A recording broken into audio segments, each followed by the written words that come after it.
N convention కూల్చివేతపై Nagarjuna స్పందించారు. సెలబ్రిటీల వార్తలను ఎక్కువ చేసి చూపుతారన్న ఆయన పట్టా భూమిలోనే నిర్మాణాలు చేపట్టామని మరోసారి స్పష్టం చేశారు. ఎక్కడా ఒక్క సెంటు భూమి కూడా ఆక్రమించలేదని అన్నారాయన.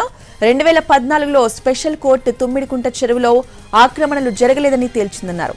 ప్రస్తుతం తాము హైకోర్టులో తమ వాదన వినిపించామని కోర్టు నిర్ణయానికి కట్టుబడి ఉంటానని చెప్పారు నాగార్జున.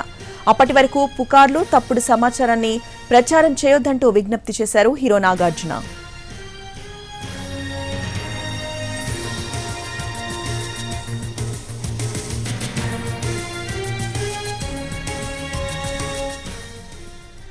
ఎన్ కన్వెన్షన్ కూల్చివేతపై దాని యజమాని నాగార్జున స్పందించారు. సెలబ్రిటీల వార్తలను ఎక్కువ చేసి చూపుతారన్న ఆయన పట్టా భూమిలోనే నిర్మాణాలు చేపట్టామని మరోసారి స్పష్టం చేశారు. ఎక్కడా కూడా ఒక్క సెంటు భూమి ఆక్రమించలేదని అన్నారాయన. 2014లో స్పెషల్ కోర్టు తుమ్మిడికుంట చెరువులో ఆక్రమణలు జరగలేదని తేల్చిందన్నారు. ప్రస్తుతం తాము హైకోర్టులో తమ వాదనలు వినిపించామని కోర్టు నిర్ణయానికి కట్టుబడి ఉంటామని చెప్పారు నాగార్జున.